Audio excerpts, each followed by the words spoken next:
আসসালামু আলাইকুম ওয়া রাহমাতুল্লাহি ওয়া বারাকাতুহু। সম্মানীয় শ্রোতা, আপনারা জানেন আমাদের মুহররমুল হারাম মাস এসে গেছে। আমাদের আরবি বৎসরের প্রথম মাস মুহররমুল হারাম।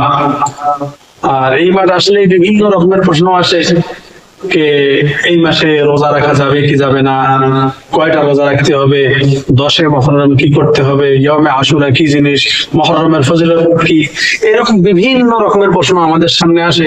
এই সমস্ত প্রশ্নকে এক জায়গায় করে এবং তার একটা উত্তরমূলক ভাবে একটা ভিডিও আপনাদের সামনে আমি আপলোড করেছি। আপনারা এই ভিডিওটা দেখবেন, এই ভিডিও দেখলে আপনারা বুঝতে পারবেন মুহররম মাসে কি করণীয়, এই মাসে কি করতে হবে। আপনাদের সমস্ত রকমের প্রশ্নের উত্তর আপনারা পেয়ে যাবেন। তো আসুন আমরা প্রথমে ভিডিওটা দেখি, তারপরেই বাকি আলোচনা হবে ইনশাআল্লাহ। দেখুন, বৎসরের প্রথম মাস নামটা রাখলেন কি মুহররম। কোনো একটা সুসংবাদ আসলে আপনি কি করান, হুজুর খাওয়ান। হুজুর আর খাওয়ান না বেশি। হুজুর আমারে ফোন করে বলে, হুজুর মুহররম মাসে কি বিয়া শাদী করা যায়? আমাদের সমাজে মুহররম মাস হলো সুখের মাস, আর আল্লাহ বলতেছেন মুহররম মাস হলো সম্মানিত মাস। আশুরার দিনে যদি ভালো ভালো কেউ খান তাহলে সারা বছর আল্লাহ শুধু আপনার ভালো খাওয়াইব। হারাম থেকে বেঁচে থাকার মাস, সম্মানিত মাস নামটা রাখলেন আল্লাহ সুবহানাহু ওয়া তাআলা। কত সুন্দর।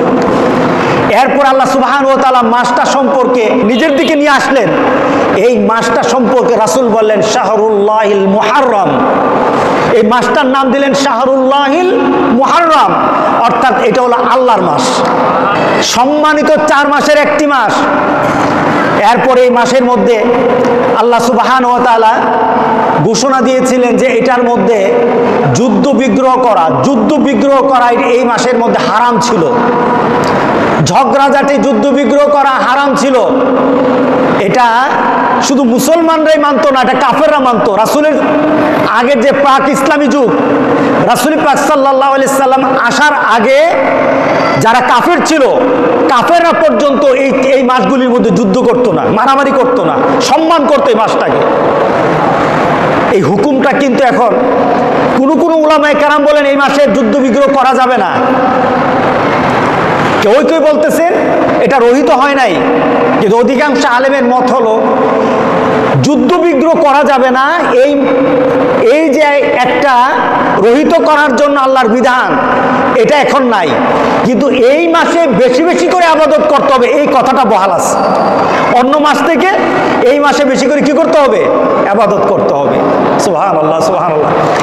এই মাসটাতে একটা দিন আছে, এই দিনটার এত মর্যাদা। রাসূল পাক সাল্লাল্লাহু আলাইহি সাল্লাম বলেছেন, কেউই যদি এই দিনে রোজা রাখে তাহলে আল্লাহ সুবহানাহু ওয়া তাআলা গত 1 বৎসরের গুনাহকে আল্লাহ কাজা বানিয়ে দিবেন একটা রোজার মাধ্যমে।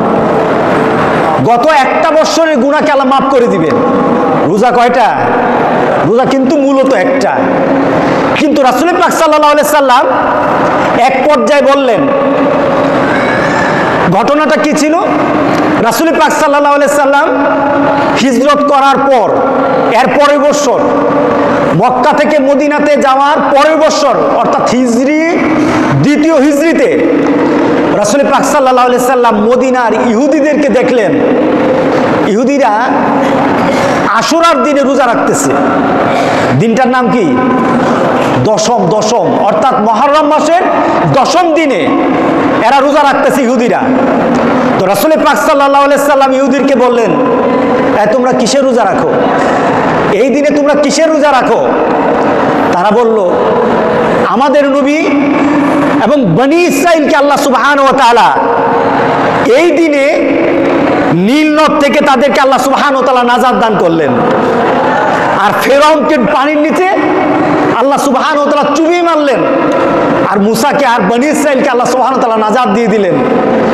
মুসা আলাইহিস সালাম একজন আল্লাহর দরবারে শুকরিয়া করে রোজা রেখেছিল। কারণ মুসলমানরা যখন আল্লাহর দরবারে শুকরিয়া জানায়, সবচাইতে শুকরিয়া জানার উত্তম মাধ্যম হলো রোজা রাখা। এটা নবীদের খাসলত। আপনার নতুন একটা সংবাদ, আপনি খুশি হয়ে গেলেন, আল্লাহর শুকরিয়া করবেন। প্রথম ধাপ হলো আপনার শুকরিয়ার প্রথম শব্দ বের হবে আলহামদুলিল্লাহ। কি হবে বলেন? আলহামদুলিল্লাহ। প্রথম শব্দ দিয়ে আল্লাহ শুকরিয়া করবেন। আর মুমিন যখন চূড়ান্তভাবে আল্লাহর শুকরিয়া করতে চায়, নবীর খাসলতের সাথে নবীর চরিত্রের সাথে নিজের চরিত্রকে মিলাতে চায়, তাহলে নবীওয়ালা হতে হলে তাহলে আপনাকে রোজা রাখতে হবে। আল্লাহ শুকরিয়া করার জন্য কি রাখতে হবে? রাসূল পাক সাল্লাল্লাহু আলাইহি সাল্লাম সোমবার রোজা রাখতেন। রাসূল পাক সাল্লাল্লাহু আলাইহি সাল্লামকে জিজ্ঞাসা করলো, ইয়া রাসূলুল্লাহ, সোমবারের রোজা সম্পর্কে কি ব্যাপার, উদ্দেশ্য কি? রাসূল পাক সাল্লাল্লাহু আলাইহি সাল্লাম বলে, এটা একটা শুকরিয়ার রোজা, এটা শুকরিয়ার জন্য আমি রোজাটা রাখি। কারণটা কি? সোমবার দিন আল্লাহ সুবহানাহু ওয়া তাআলা আমাকে দুনিয়াতে পাঠিয়েছেন, আল্লাহর কাছে শুকরিয়া করে আমি সোমবার দিন রোজা রাখি। সুবহানাল্লাহ। সুতরাং নবীদের খাসলত হলো যে কোনো জিনিসের শুকরিয়া করতে হলে কি করতে হবে? বলেন কি করতে হবে? হুজুর খাওয়াইতে হবে নাকি? হুজুর খাওয়াতে হবে নাকি? আপনারা কি খাওয়ান? বাড়ি করলে কোনো একটা সুসংবাদ আসলে আপনারা কি করান? হুজুর খাওয়ান। হুজুর আর খাওয়ান না বেশি, নিজের কাজ নিজে করেন। নিজে যখন আপনি রোজা রাখবেন, আপনার রোজার কারণে সরাসরি আল্লাহর সাথে আপনার সম্পর্ক হয়ে যায়। আপনি রোজা রাখতে হবে, এটাই ইসলাম, এটাই হলো আপনার আমল, এটাই হলো সহি তরিকা, এটাই হলো আপনার জন্য আল্লাহর দরবারে শুকরিয়া করার শ্রেষ্ঠতম মাধ্যম। আল্লাহ যেন আমাদের সবাইকে করার তৌফিক দান করে দেয়। রাসূল পাক সাল্লাল্লাহু আলাইহি সাল্লাম রোজা রাখলেন, আশুরার দিন রোজা রাখলেন, আর সাহাবায়ে কেরামদেরকে বলতে লাগলেন, ও আমার সাহাবারা, ওরা রোজা রাখে, ফাইন্না আহাক্কু বিমূসা মিনকুম ফাসামাহু ওয়া আমারা বিসিয়ামিহি। রাসূল পাক সাল্লাল্লাহু আলাইহি সাল্লাম বললেন, তোমরা রোজা রাখো, মুসা নাজাত পেয়েছে, বিপদ থেকে বেঁচে গেছে। আচ্ছা বলেন তো, বিপদ থেকে বাঁচাটা এটা আনন্দের না দুঃখের? বলেন না, আনন্দের না? এটা হলো আনন্দের। আনন্দের কারণে মুসা আলাইহিস সালাম রোজা রাখলো, তার সাথীরা রোজা রাখলো, ইহুদিরা রোজা রাখে, রাসূল রোজা রেখেছেন, সাহাবায়ে কেরামকে রোজা রাখার কথা বলেছেন। সুতরাং আশুরার দিন হলো আনন্দের দিন, আশুরার দিন কোনো দুঃখের কষ্টের দিন না। এটা হলো মুসলমানের কথা। কথা ঠিক আছে কিনা বলেন? বর্তমানে শুধু না, রাসূল পাক সাল্লাল্লাহু আলাইহি সাল্লাম এই কথা বললেন, এক পর্যায়ে বললেন, আমি যদি বেঁচে থাকি আগামী বছর আমি একটা রোজা রাখবো না, ইহুদিরা একটা রাখে, আমি রাখবো দুইটা, কারণ ইহুদিরা যেটা করবে তার বিপরীত আমরা করব।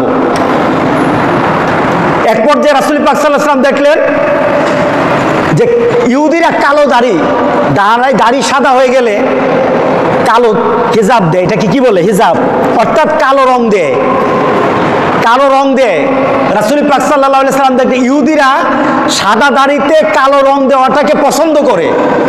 সাহাবায়ে কেরামকে বললেন, সব রং দাও কিন্তু কালো রং দিও না, কারণ ইহুদিরা যেটা দেয় তার উল্টাটা করবা। সব রং দাও কিন্তু কালো রং দিবা না, কারণ ইহুদিরা কালো রং দেয়, এটা ইহুদিদের চিহ্ন, ইহুদিদের চিহ্ন।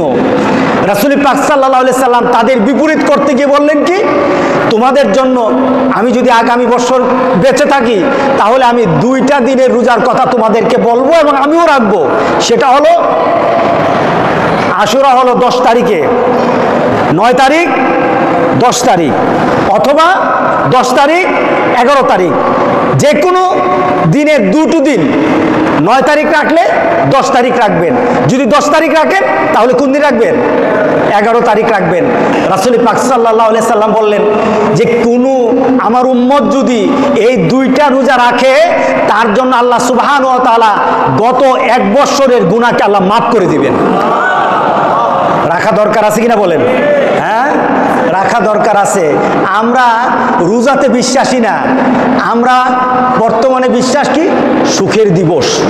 মুসলমানের কোনো সুখ নাই, মুসলমানের মৃত্যুতে কোনো সুখ হয় না, মুসলমান সুখ পালন করতে জানে না, কারণ মুসলমান জানে মৃত্যুর পর সে আর ওই মরার কারণে তার কোনো ক্ষতি হবে না, কারণ মরার পর তো সেটা আল্লাহ রাসূলের সাথে মিশে যাবে। মুসলমানের কিসের মৃত্যুতে কষ্ট? মুসলমান কিসের সুখ করবে? বলেন তো দেখি, গোটা পৃথিবীর সব মানুষ যদি সুখ করে, মৃত্যু কারো ঠেকাতে পারবে?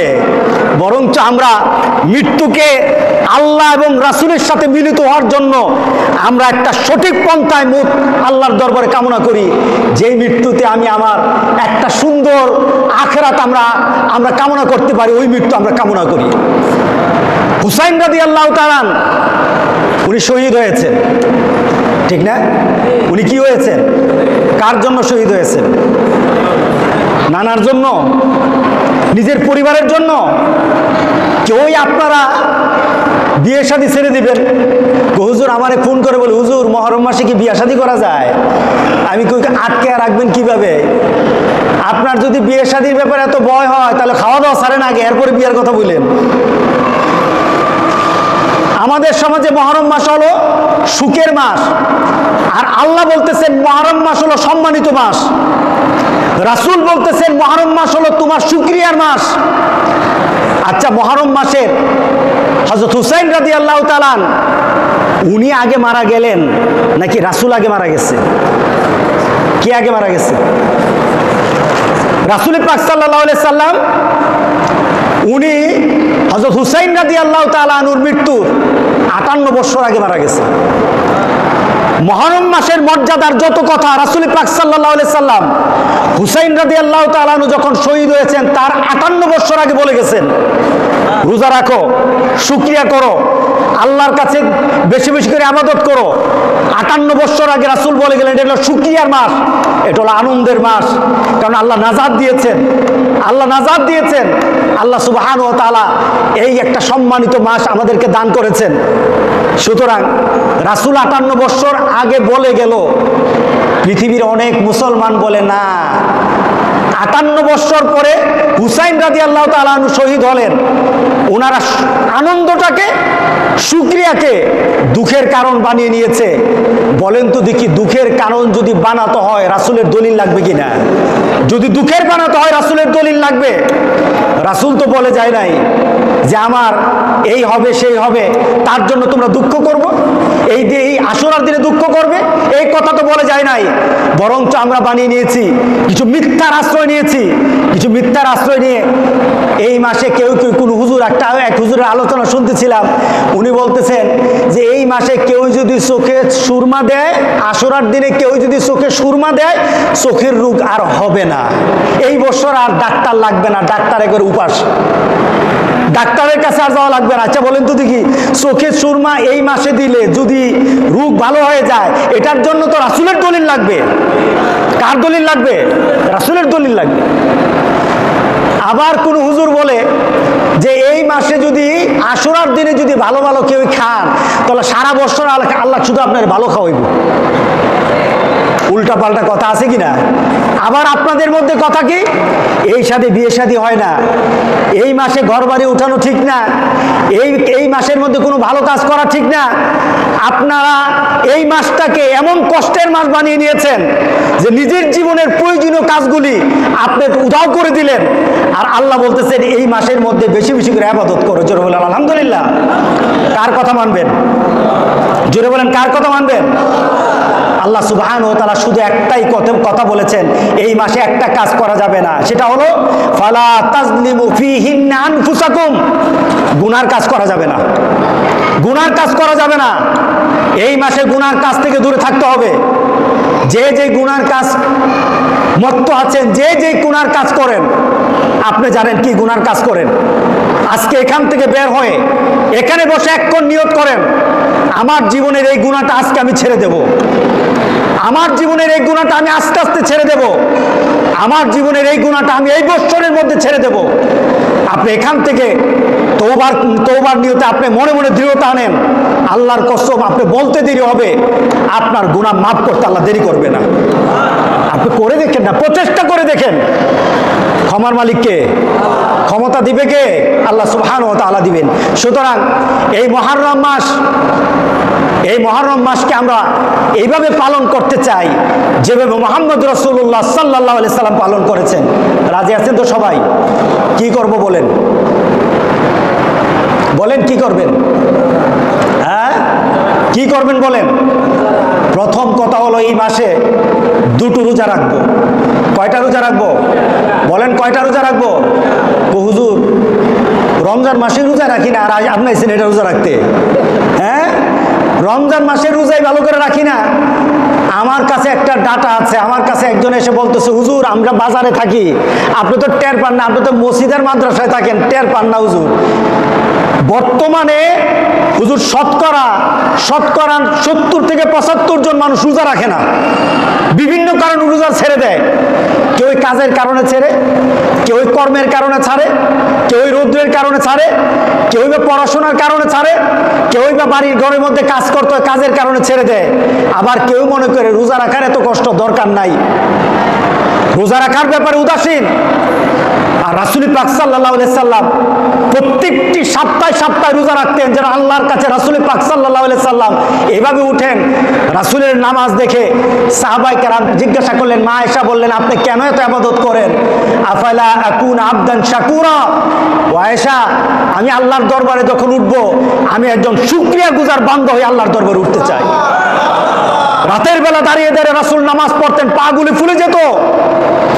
রাসূল পাক সাল্লাল্লাহু আলাইহি সাল্লাম যখন রোজা আরম্ভ করতেন, রাসূল পাক সাল্লাল্লাহু আলাইহি সাল্লাম একদিন নয়, 2 দিন নয়, এমন সময় লম্বা সময় না খেয়ে থাকতেন। সুবহানাল্লাহ। আল্লাহর কাছে এমন ভাবে নিজেকে উপস্থাপন করে আমরা কি এই 2টা দিন রোজা রাখতে পারবো না?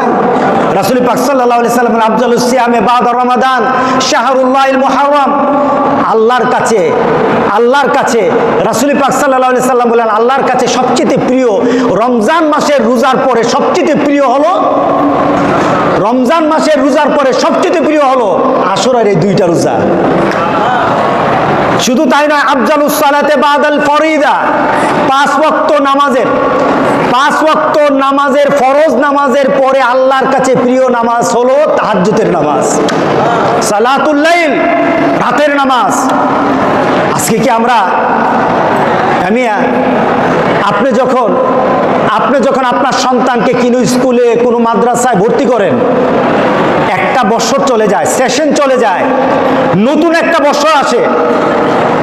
মাদ্রাসা, স্কুল, কলেজের যারা প্রধান থাকে তারা কি গত বছরের সিলেবাস পড়ায় নাকি নতুন সিলেবাস দেয়, নতুন রুটিন দেয়, নতুন টিচার দেয়, নতুন পরিবেশ দেয়, নতুন উদ্দীপনা দেয়, দেশের আবার বলে গত বছর তোমরা যারা খারাপ করেছো এই বছর আবার নতুন উদ্যমে আগাও, আর হারা চলবে না, আর ফেল করা চলবে না, আর যারা ভালো করেছো তোমাদের এই গতিটা ঠিক রাখো, তোমরা আরো ভালো করো। এই গতি দেয় কিনা বলেন? আচ্ছা বলেন তো, গত বছর যারা ইবাদতের কমতি ছিল, এই কাউন্টটা করার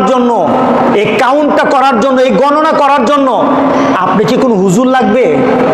আপনাকে কোনো ব্যক্তি লাগবে? আপনি কি কারো কাছে বলা লাগবে? নাকি আপনি নিজেকে প্রশ্ন করলেই বলবেন যে আজকে ফজর নামাজ তো আমি পড়ি নাই, গত রাত্রের এশার নামাজ তো আমি পড়ি নাই, গতকালের মাগরিবের নামাজ আমি পড়ি নাই, গতকালের আসর নামাজ তো আমি পড়ি নাই, গতকালের আমি জোহরের নামাজ তো আমি পড়ি নাই। এই গণনার জন্য অন্য কেউই লাগবে না। এর জন্য আল্লাহ সুবহানাহু ওয়া তাআলা বলেন, বান্দা হাসরের দিন কিন্তু আমি গণনার আগে তোকে আমি গণনার সুযোগ করে দেব। আমি তখন আল্লাহ বলবেন, ইকরা কিতাবাক ওয়া কাফা বিনাফসিকা আলাইকা ইয়াউমা হাসিবা। আজকে তুই তোর আমলনামাটা পড়া, নিজেরটা নিজে গণনা কর, তোর অবস্থাটা কি হয়ে গেছে। কাল হাসরের দিন নিজেরটা নিজে গণনা করবেন। আমরা কি সবাই তওবা করতে পারবো? আমাদের গত বছরের হারিয়ে যাওয়া, ফেলে দেওয়া, ভুলে যাওয়া আল্লাহর যত বিধান আছে, আল্লাহর যত অর্ডার আছে, আর মুহাম্মদ রাসূলুল্লাহ সাল্লাল্লাহু আলাইহি সাল্লামের যত নীতি আছে, মাবুদ আমি যেন আগামী একটা বছর ভুলে না যাই, নতুন ভাবে যেন আমি আবার নিজেকে প্রস্তুত করতে পারি। নতুন একটা ক্যালেন্ডার বানাবো, এই ক্যালেন্ডার হবে আল্লাহর ক্যালেন্ডার, এই ক্যালেন্ডার হবে মুহাম্মদ রাসূলুল্লাহ সাল্লাল্লাহু আলাইহি সাল্লামের ক্যালেন্ডার হবে। এই চিন্তা নিয়ে নতুন করে একটা ক্যালেন্ডার সাজাবো। রাজি আছি কিনা বলেন? ইনশাআল্লাহ বলি। আল্লাহ যেন আমাদের সবাইকে তৌফিক দান করে। জোরে বলেন আল্লাহুম্মা আমিন, জোরে বলে আল্লাহুম্মা আমিন। যে আল্লাহ বলেছেন ওয়াল আসর ইন্নাল ইনসানা লাফি খুসর, মানুষ ক্ষতিগ্রস্তর মধ্যে আছে। গত একটা বছর যার চলে গেছে, যে আল্লাহর ইবাদত করতে পারে নাই, ইল্লাল্লাযীনা আমানু ওয়া আমিলুস সালিহাত ওয়া তাওয়াসাউ বিল হক ওয়া তাওয়াসাউ বিস সবর, এই 4টা নীতি যার মধ্যে নাই, আল্লাহ বলছেন দুনিয়া তো তোমার লস, আখিরাতও লস। আল্লাহ যেন আমাদেরকে এই লসের মধ্যে না ফেলে দেন। আমিন আমিন। ওয়া আখিরু দাওয়ানা আনিল হামদুলিল্লাহি রাব্বিল আলামিন। আসসালামু আলাইকুম ওয়া রাহমাতুল্লাহি ওয়া বারাকাতুহু।